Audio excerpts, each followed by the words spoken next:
Salut à tous et à toutes, mercredi 1er avril 2026, premier numéro de ce grand journal pour ce mois d'avril.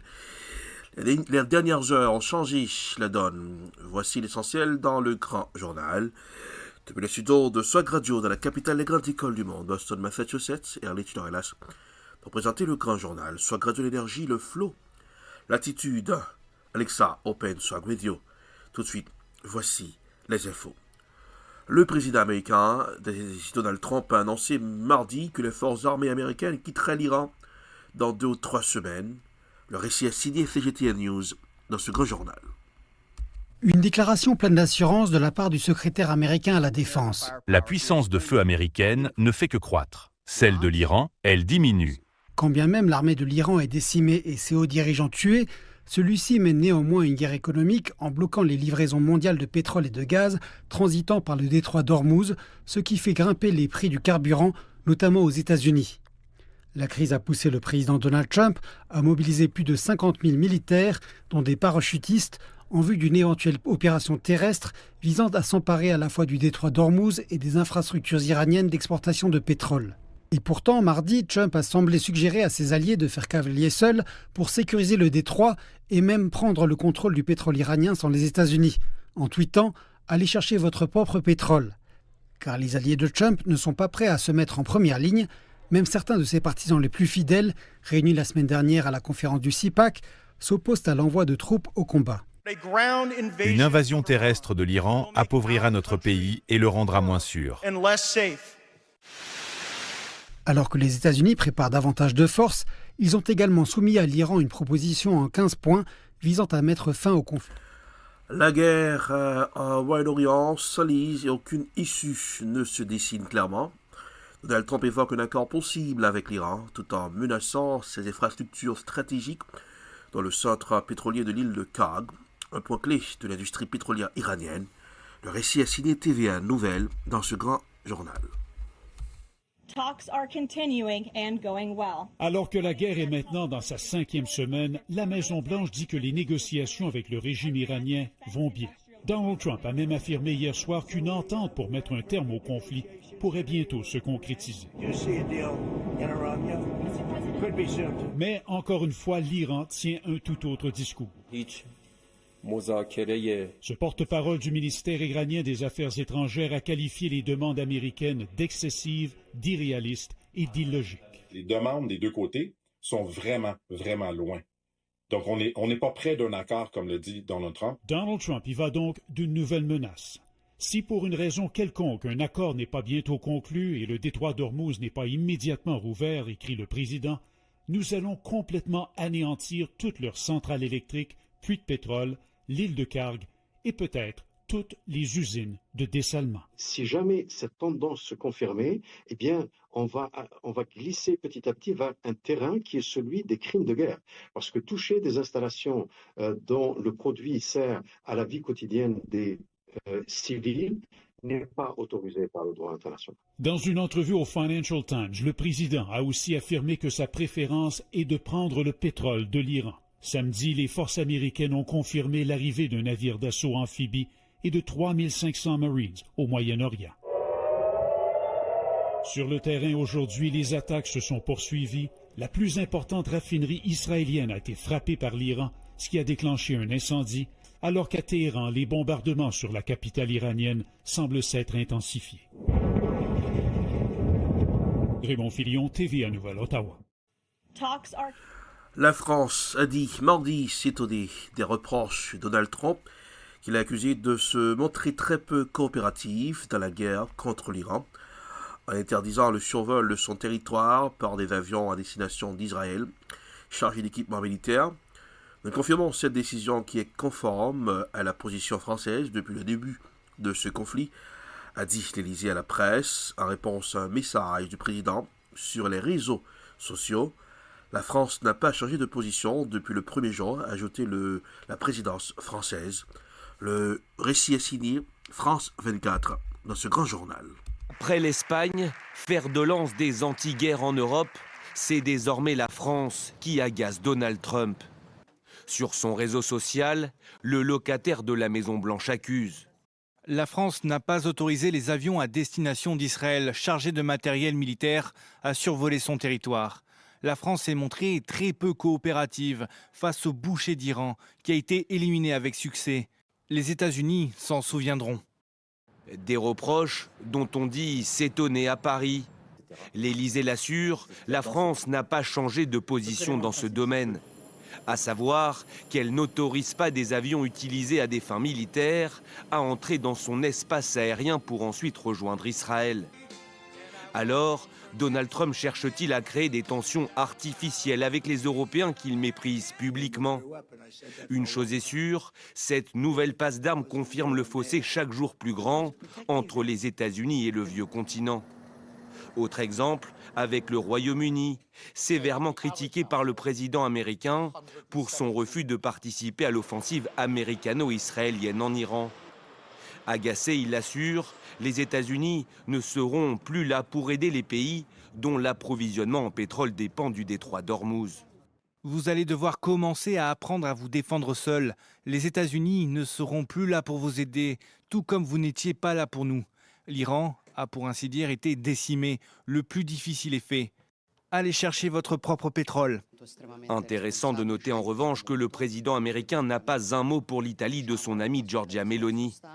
Sur place, la presse révèle pourtant ce mardi que Rome a récemment refusé d'autoriser des avions de combat américains engagés dans la guerre au Moyen-Orient à atterrir sur sa base de Sigonella, située en Sicile.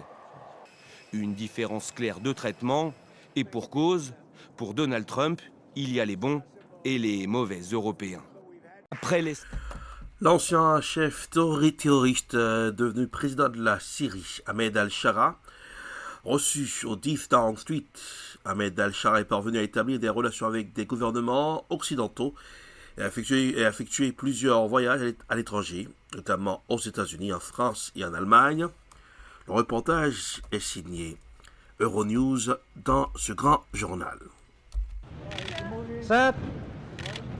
Le président syrien reçu au 10 Downing Street par Keir Starmer. C'est la première visite au Royaume-Uni d'Ahmed el-Shara. Le Premier ministre britannique a salué l'action de l'ancien djihadiste contre l'État islamique et la coopération de Londres et Damas dans la lutte contre le terrorisme. Keir Starmer dit aussi espérer des progrès sur la question migratoire et renforcer la collaboration des deux pays en matière de retour. Entre 2011 et 2021, 30 000 Syriens ont obtenu l'asile au Royaume-Uni. Dans la même période, l'Allemagne en a accueilli 1 million. Ahmed el-Shara et Keir Starmer ont par ailleurs évoqué la guerre au Moyen-Orient et la nécessité de trouver un plan viable pour rouvrir le détroit d'Ormuz. Le président syrien a également été reçu au palais de Buckingham par le roi Charles III. Ahmed el-Shara a 43 ans et dans une autre vie, en 2012, il avait fondé en Syrie le Front al-Nosra, un groupe terroriste affilié à Al-Qaïda.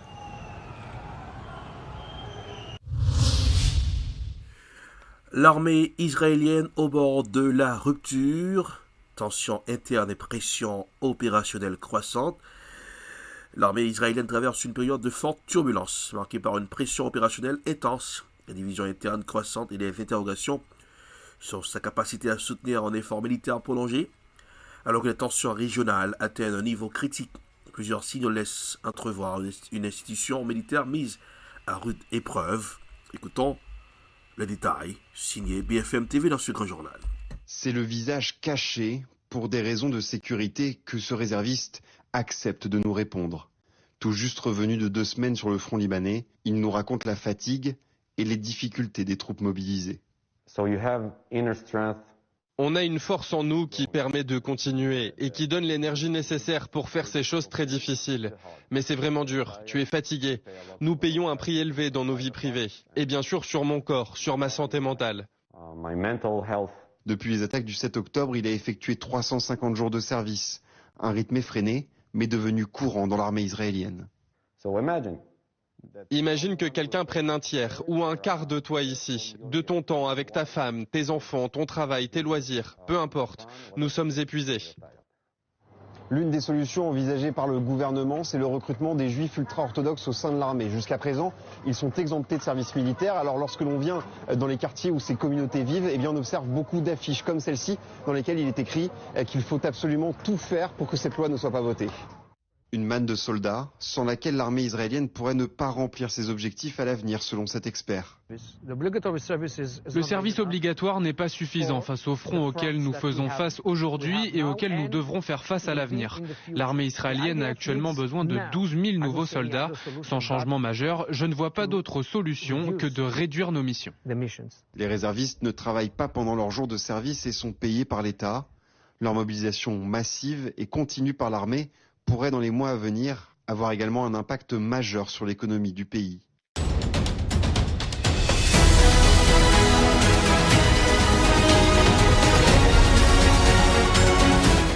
Vous suivez le Grand Journal sur Swag Radio, c'est le mercredi 1er avril 2027 avec Alex Torellas. Depuis les studios de Swag, dans la capitale des grandes écoles du monde. Alexa, open Swag Radio, écoutez Swag Radio 24h sur 24. Pour rester bien informé, P-News, info à la vitesse de la lumière, info sans cassure, sans bavure, P-News, votre référence en matière d'info. Brothers Café Créole, la bonne cuisine haïtienne sans limite là-bas, au 299 Main Street, Everett. Chiffrez le 617 294 14 25. Brothers Café Créole, the place to be. Tension au sommet, le Pentagone prêt à frapper, Washington ouvert aux négociations avec l'Iran. Alors que la crise entre les États-Unis et l'Iran atteint un niveau critique, deux dynamiques opposées semblent se dessiner au cœur même de l'appareil américain. D'un côté, le Pentagone intensifie ses préparatifs militaires, laissant entendre une frappe pourrait être imminente. L'autre des responsables à Washington continue de privilégier la voie diplomatique, affirmant être prêt à négocier avec Téhéran. Les détails sur la RT dans ce grand journal. L'imam, bonsoir et merci à vous d'être en direct avec nous ce soir. Washington durcit sa rhétorique envers les alliés qui ont refusé de participer à l'opération militaire contre l'Iran. Quel impact cela pourrait-il avoir sur les relations entre les États-Unis et ces pays et sur leur coopération au sein de l'OTAN? Les relations entre les États-Unis et ses alliés européens sont depuis quelques mois déjà ne sont plus au beau fixe. Nous assistons à ce qu'on peut appeler un découplage entre l'Europe et les États-Unis, surtout du fait de la doctrine publiée en décembre 2025 sur la stratégie de sécurité nationale américaine qui ne considère plus l'Europe comme faisant partie intégrante d'un bloc unifié qui s'appelle Occident. Donc cette crise révèle les profondes dissensions et les différences de vision entre les États-Unis et ses principaux alliés européens, puisqu'il faut tout de même rappeler que la décision d'entrer, de faire la guerre à l'Iran n'est pas une décision proprement américaine, mais une décision en quelque sorte israélienne imposée aux États-Unis. Et les Européens, bien évidemment, refusent d'entrer dans ce jeu auquel ils n'ont pas participé depuis le début et auquel ils n'ont pas été associés depuis le début. Donc, il est tout à fait normal qu'ils refusent de marcher sur les pas des États-Unis et d'Israël, surtout qu'ils ne comprennent pas exactement quel est l'objectif réel et final de cette guerre et en quoi cet objectif peut les concerner. Il faut ajouter aussi que les intérêts europééens peuvent être gravement menacés en rapport avec la question, bien évidemment, du détroit d'Ormuz, de l'approvisionnement en pétrole et en gaz, et aussi en rapport avec des questions de sécurité nationale, surtout que l'Iran a montré qu'il est capable d'atteindre les principales capitales européennes quand il a lancé des missiles d'une portée de 4000 km. Donc l'Europe, en fait, n'a rien à gagner et tout à perdre en collaborant à cette guerre. Alors justement, Trump affirme que l'Iran est déjà presque anéanti, mais Téhéran semble plus que déterminé, promettant de frapper l'élite politique et militaire américaine et israélienne. Dans quelle mesure ces menaces sont-elles réelles? Jusqu'où l'Iran pourrait-il aller? En fait, bien évidemment, nous ne sommes pas à la première fanfaronnade du président américain et de Trump. Trump a dit beaucoup de choses. Dès les premiers jours de la guerre, il a dit que l'Iran est fini, qu'il a été totalement anéanti, alors qu'on voit exactement le contraire, qu'on voit que l'Iran déploie une force militaire tout à fait impressionnante et tout à fait considérable. Et ce qu'il faut relever, c'est que en général, et dans tous les cas, ou la plupart des cas, les menaces iraniennes n'ont jamais été vides de sens. Il s'agit de menaces crédibles. Quand ils menacent de faire quelque chose, en général, ils le font réellement. Ils ont menacé de frapper les centres névralgiques d'Israël, ils l'ont fait. Ils ont menacé de frapper les bases américaines, ils l'ont fait. Tout ce qu'ils ont promis de faire, ils l'ont effectivement fait. Pourquoi? Premièrement, parce qu'ils veulent asseoir leur crédibilité, et d'autre part, parce qu'ils en ont en fait les moyens militaires. Ils ont une panoplie de missiles tout à fait diversifiée et tout à fait performante que les systèmes de défense les plus sophistiqués ne parviennent pas ou ne parviennent plus à arrêter. Merci à vous pour toutes ces précisions, Adnan Limam. Je le rappelle, vous êtes éditorialiste international et spécialiste des affaires sécuritaires. Vous étiez avec nous en direct depuis Tunis. Le ministre chinois des Affaires étrangères, Wang Yi, a déclaré le mardi 31 mars 2027 que les efforts de médiation déployés par le Pakistan concernant les tensions au Moyen-Orient répondaient aux intérêts communs de toutes les parties. Écoutons un reportage dans ce grand journal. Lors de leur discussion à Beijing, le ministre chinois des Affaires étrangères Wang Yi et le ministre pakistanais des Affaires étrangères Mohammad Ishaq Dar ont présenté une initiative en 5 points. Ils espèrent qu'elle apportera la stabilité dans le Golfe et au Moyen-Orient. Les deux parties appellent à la cessation immédiate des hostilités, au lancement de pourparlers de paix, à l'aide humanitaire, à la sécurité des voies maritimes et à la protection des civils. Wang Yi a déclaré que la communication stratégique entre les deux parties sur les grandes questions régionales reflétait l'engagement commun de la Chine et du Pakistan. M. Wang a indiqué que la Chine était disposée à travailler avec le Pakistan pour créer des opportunités de pourparlers de paix.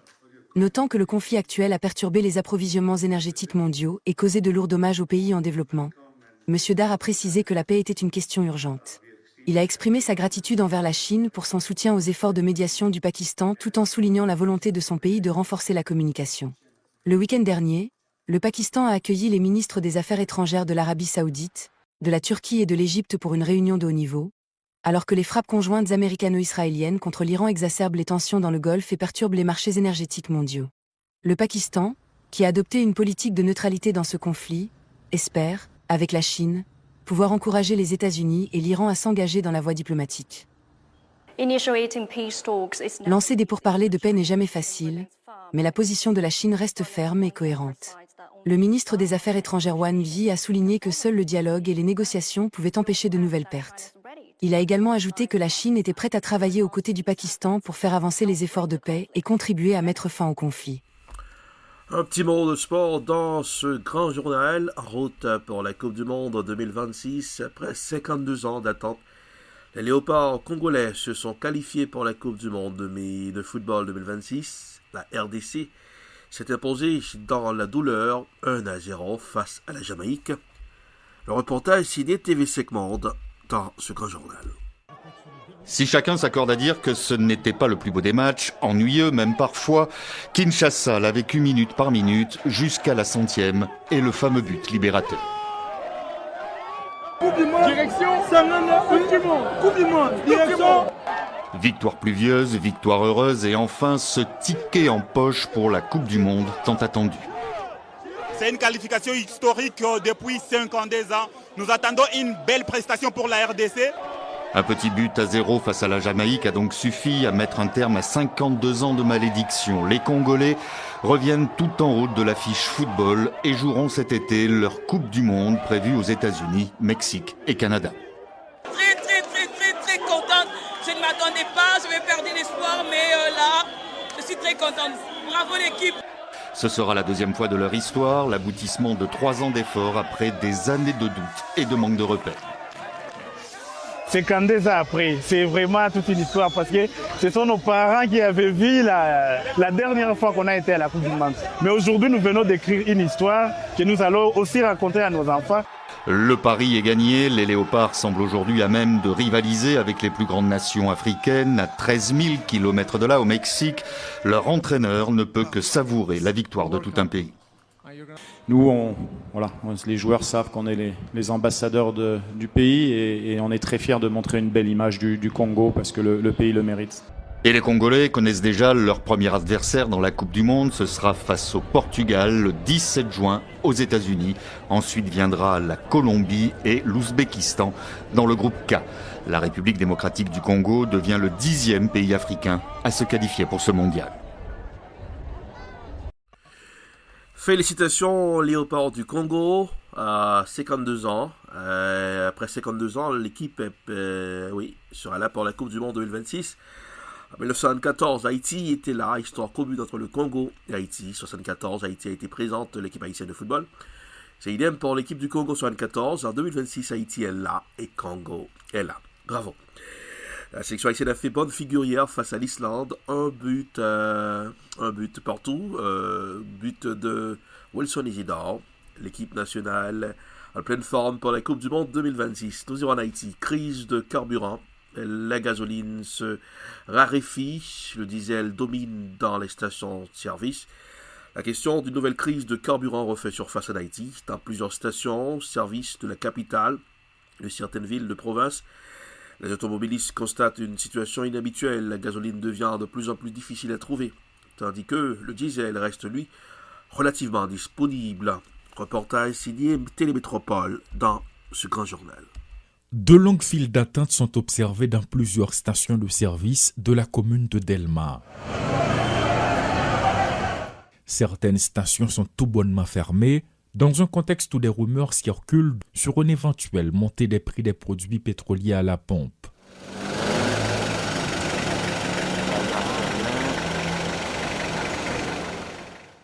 Des chauffeurs de tap-tap, de taxi-moto entre autres, parcourent les rues dans l'espoir de trouver une goutte d'essence. Ce jeune professionnel ne cache pas sa position. Bon, jusqu'à maintenant, nous ne pouvons pas dire que les pompes n'ont pas fonctionné. Il y a des pompes qui ont gaz. Je suis sûr venir dans la rue et pour besoin de gaz. On va jeûner, mais il y a des pompes qui ont gaz. Ça n'est pas nous-mêmes qui pouvons dire qu'il y a gaz. Je pense que les autorités qui sont à niveau, je pense qu'ils ont fait quelques recherches. Allez dans la pompe, ils ont fait toute expertise pour faire. Juste pour voir si pas de gaz, parce que la population a gaz. Si le gaz a monté, c'est tout. Et comme c'est tout. Et marchandises dans le pays, tout ça n'a pas consommé, tout a monté tout. Quelle autorité ont fait travail pour y aller vérifier dans toute pompe, est-ce qu'il y a gaz ou pas? Chauffeur de taxi-moto, ce jeune est venu faire le plein dans une station de service. Après avoir appris la nouvelle, il s'inquiète déjà des effets que pourrait avoir cette décision. Je ne suis pas content que le gaz a monté même, parce que si le monte, il va bon pour nous. Et si le client a $10, il va passer à 100 gouttes, le client n'est pas d'accord lui-même. On a une camionnette là, on est obligé de monter et laisser si moto a moins monter, moins faire quoi. Ouais, ça me dit là. C'est avant pour mon moto pour charger, pour mon n'avoir 100 gouttes pour sud Delma ou bien Silol, pas facile. Elle dit sous qu'on fait 10 voyages, on a 5 pour faire journée. Si certains se disent préoccupés par cette éventuelle hausse des prix de l'essence, d'autres paraissent plus compréhensifs sur le sujet. Comme étant donné que tout le monde est au courant des problèmes qui gagnent par rapport avec distribution et gaz qui gagne dans le monde et puis avec problème qui gagne dans le monde là, donc tu dois gagner un petit recette prix et pourvu que gagne. Vous comprenez dans le monde extérieur, voilà, dans international là, donc quand gagner un petit bagaille, vous comprenez qui monte sous lui mais pas trop. Vous comprenez? Mais tout de même, nous comprenons que pour nous passer l'année sans avoir que nous pas monter directement. Face à cette réalité, le ministère du Commerce a publié une note officielle pour tenter de calmer les esprits. Les autorités affirment qu'aucune pénurie de carburant n'est actuellement constatée sur le marché national. Les produits pétroliers sont disponibles dans les pompes à essence et leur distribution est assurée à travers les circuits formellement autorisés. Concernant les pratiques illégales, le MCI hausse le ton. Toute vente de carburant en dehors de ces circuits, notamment dans des bidons ou tout autre contenant non conforme à la loi, est strictement interdite sur l'ensemble du territoire national.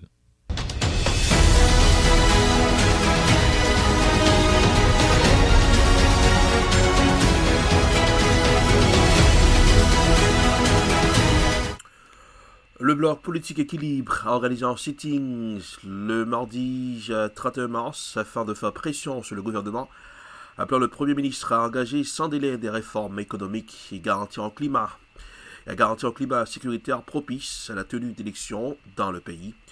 Réunis devant ce site stratégique de la capitale, plusieurs dizaines de militants et sympathisants ont répondu à l'appel du mouvement muni de pancartes et scandant des slogans. Ils ont dénoncé la dégradation continue de la situation socio-économique et l'insécurité grandissante qui, selon eux, compromettent toute perspective électorale crédible. Écoutons les détails dans ce grand journal.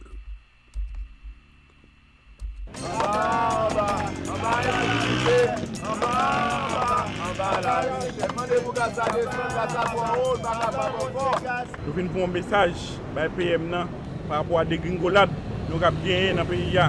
Nous avons signé PAC là, insécurité, élection, stabilité, réforme économique. Malheureusement, nous avons parlé là à un mois après signature PAC là.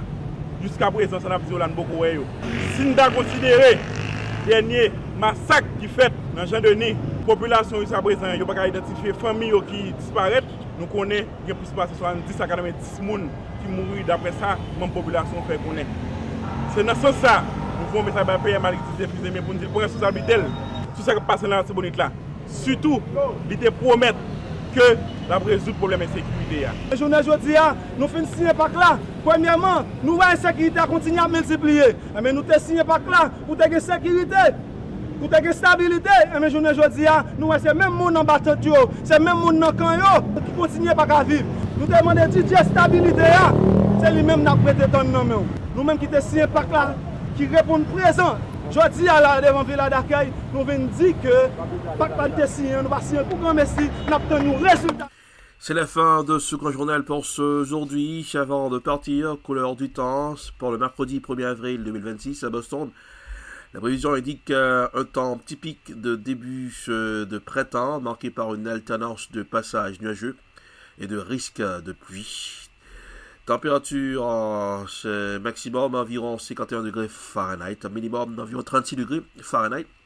Le ciel sera majoritairement couvert avec une couverture nuageuse moyenne estimée à 65%. Les averses sont probables. Historiquement, à Boston, on reçoit environ 5 minutes de pluie à cette date. Il est conseillé de prévoir des vêtements imperméables, car environ la moitié des journées d'avril connaissent de la pluie. C'est la fin de ce grand journal. Merci d'avoir suivi présenter le grand journal Erlich Dorelas. Depuis la suite de Swag de la capitale, les grandes écoles du monde. Alexa, Open Swag Radio, écoutez Swag Radio. 24 heures sur 24, on air avec du style, Swag Radio, l'énergie, le flow, l'attitude. Et pour rester bien informé, c'est P-News Info 5K sur sa bavure. Il faut la vitesse de la lumière sur WhatsApp et sur Facebook. P-News, votre référence en matière d'infos. Joyeux mercredi. Et n'oubliez pas, Blodos Café Créole. Allez manger avec beaucoup de joyeuseté à Blodos Café Créole, au 299. Mais c'était vrai. Chiffre le 617 294 14 25. Pour présenter le grand journal Erlich Dorelas, depuis le studio de Swag, la capitale des grandes écoles du monde. Salut, je vous c'est pour demain. Au revoir. À demain.